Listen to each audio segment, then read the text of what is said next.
अब हम आपको उस खबर के बारे में बताएंगे जिस पर हमारे देश में बड़ी बहस हो रही है, और ये खबर है ओयो रूम्स के बारे में।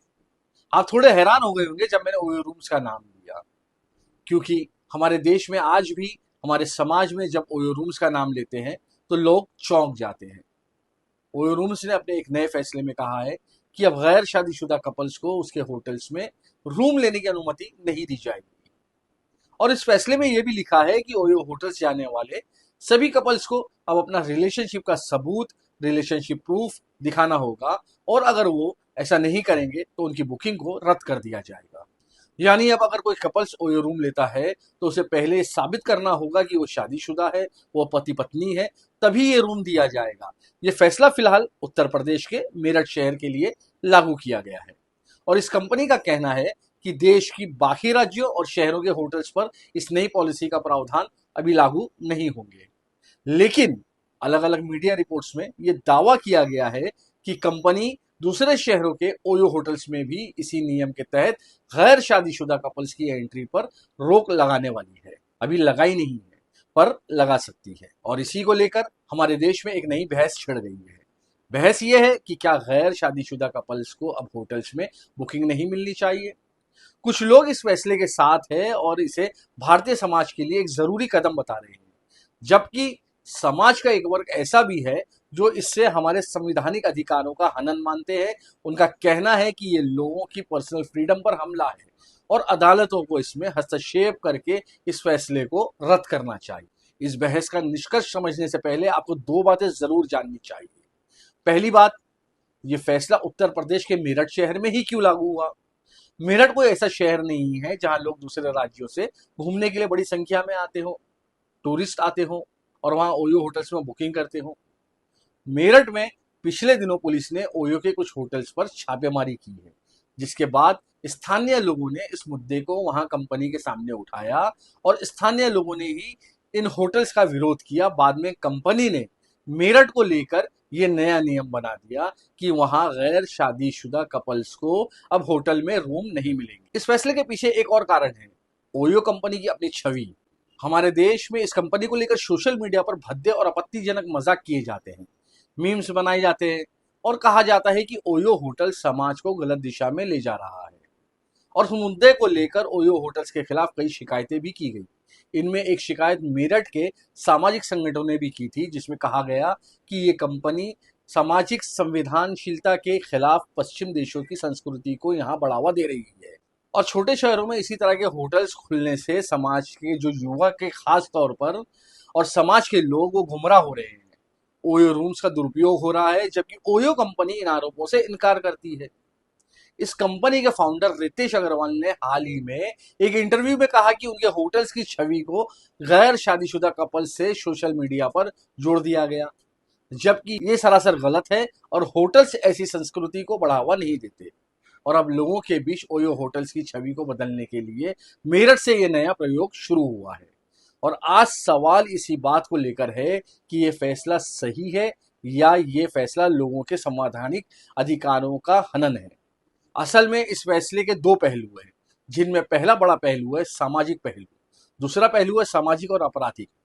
पहले सामाजिक पहलू को समझिए। भारत के समाज में अभी भी उतना खुलापन नहीं आया है जितना पश्चिमी देशों के समाज में हम देखते हैं, जितना हॉलीवुड की फिल्मों में देखते हैं या जितना हिंदी फिल्मों में भी देखते हैं। आज भी हमारा समाज उतना खुला हुआ नहीं है। हमारे देश में आज भी ज्यादातर लोग जॉइंट फैमिलीज में रहते हैं और छोटे शहरों में हमारे समाज एक दूसरे से बहुत जुड़ा होता है। हमारे रिश्तेदार, परिवार के दोस्त, हमारे पड़ोसी सब एक दूसरे पर नजर रखते हैं और जानते हैं कि कौन किसका बच्चा क्या कर रहा है। और इनमें भी लोग एक दूसरे से अच्छी तरह से इन छोटे शहरों में परिचित होते हैं। यही कारण है जब छोटे शहरों में इस तरह के होटल्स में गैर शादीशुदा कपल्स आते हैं तो ये हमारे समाज को असहज कर देते हैं। और ये कारण है कि ज्यादातर सामाजिक संगठन ओयो होटल्स का विरोध कर रहे हैं। बहुत सारे लोग ये भी कहते हैं कि ये पुराने जमाने की सोच है, हमारे देश में ऐसा संविधान में ऐसा कोई प्रावधान नहीं है, अब हमें नई सोच को अपनाना चाहिए। तो एक तो समाज की ये सोच है वो इसके आड़े आ रही है, दूसरा पहलू अपराध का।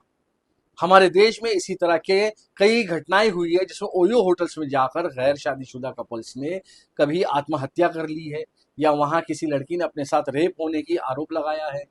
यानी हत्याएं हो रही है, बलात्कार हो रहे हैं, पार्टीज हो रही है जिनमें ड्रग्स का इस्तेमाल का आरोप लगता है, शराब ज्यादा पीने का आरोप लगता है, दंगा होता है।